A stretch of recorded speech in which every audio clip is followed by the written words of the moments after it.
The man who has a plan will get far in life, but those who overthink will get nowhere. I want to talk about the true difference between using our mind to decide what we're going to do in the future compared to the person who allows it to overcome their mind and crumble them. I am a person who is always caught up into my mind. I think it's a superpower that I can deliberately think about every minute detail that I'm going to go do throughout the day, whether that's hitting a workout or just having a schedule or plan. It gives me confidence in the idea if I have a goal in mind, I know what's going to happen within the next 6 months or maybe even 3 to 5 years. It gives you a proper way to go throughout life. But with my mind, it is often overcome by overthinking.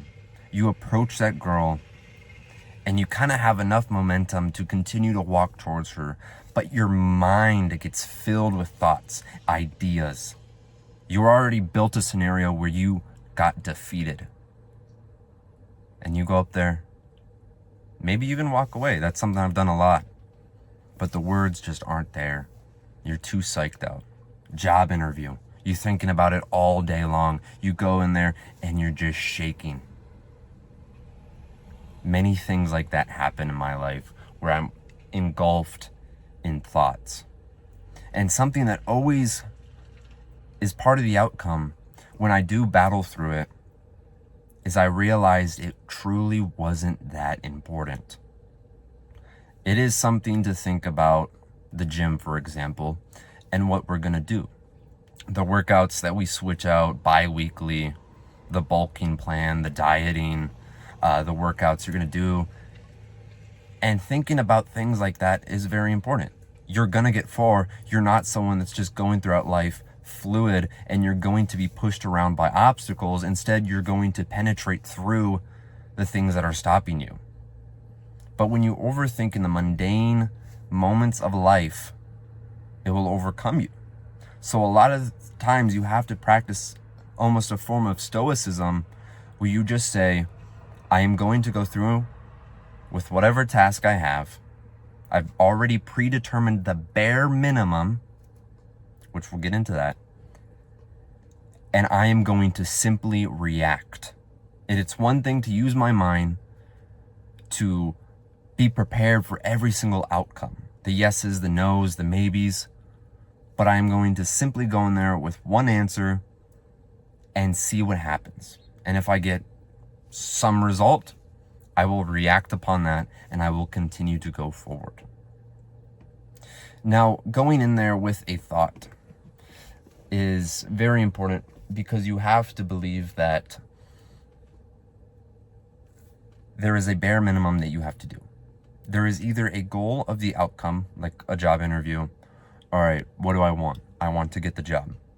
What do I need to do beforehand to prepare and have confidence where I can turn my brain off and just react to the outcomes? My dad would always say something is when I would overthink, and you probably do this with a lot of things, is you get caught up with every single detail. You might have 5 things to do, all these assignments in school and personal things that need to get done, but you overwhelm yourself. And you sit there in your room for 3 hours pushing it off another day instead of just doing this, which is to get the first thing done. The simplest. You don't need to worry about all the paragraphs you're doing. Instead, it's the first sentence and the rest flows. Maybe you have to re-center yourself again after the first step. But guess what? It's left, right, and then you're marching on. So the second step after you first find what is the goal, what is the main premise that you are obsessing about with your ability to overthink, it is to first get it done and to shut off everything. You might think this is just like the first step, but no, I tell you right now is you have to shut your brain off. It is great being an intellectual guy. I don't need to tell you that you have the ability to plan out your entire day and to think about every possible scenario. That is a blessing when you really think about it. But when it comes down to our clutch, our Achilles heel is that we get psyched out in the smallest moments. And I have a beautiful example of today of what I did to go against my mind. Because our mind is a device that wants to protect us. And we have to be brave. And the way we do that is to work in a conscious manner instead of allowing our primer kind of like runaway mind. So I was downtown and, I'm just kind of hanging out, and I see an owner of a store. Like, I go to the store. I'm actually about to go in there. So I'm standing right behind him, and I think, I could just, finish my drink. I'm going to throw it away before I go in there. Or I could talk to the guy. Isn't it kind of weird that I'm standing behind someone I know and I'm not saying hello to him, and I'm starting to slightly overthink? And then as I'm overthinking, I do just shut up, say the smallest thing.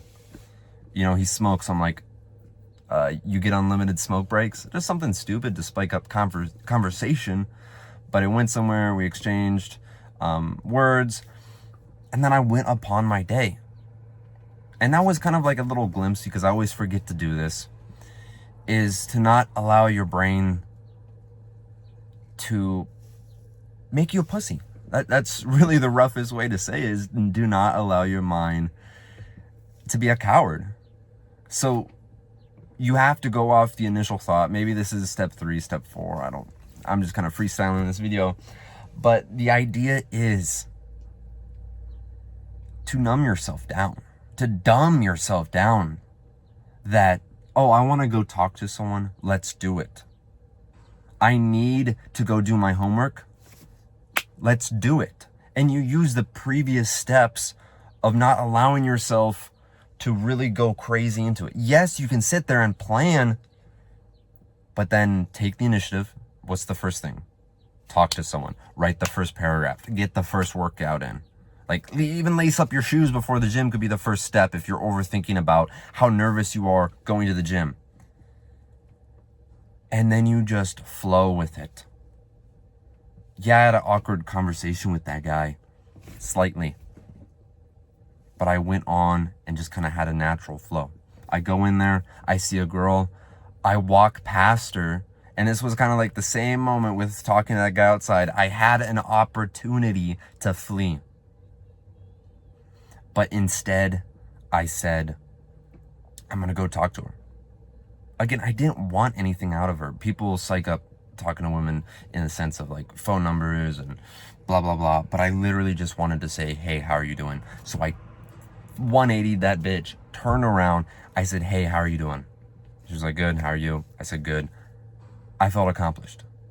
That's all I needed to do. So every time you're faced with an opportunity to overthink or to just do, you have to acknowledge it right away. And it becomes a practice, because there is days where you are just not good at it, or you forget and you don't want to do the hardship.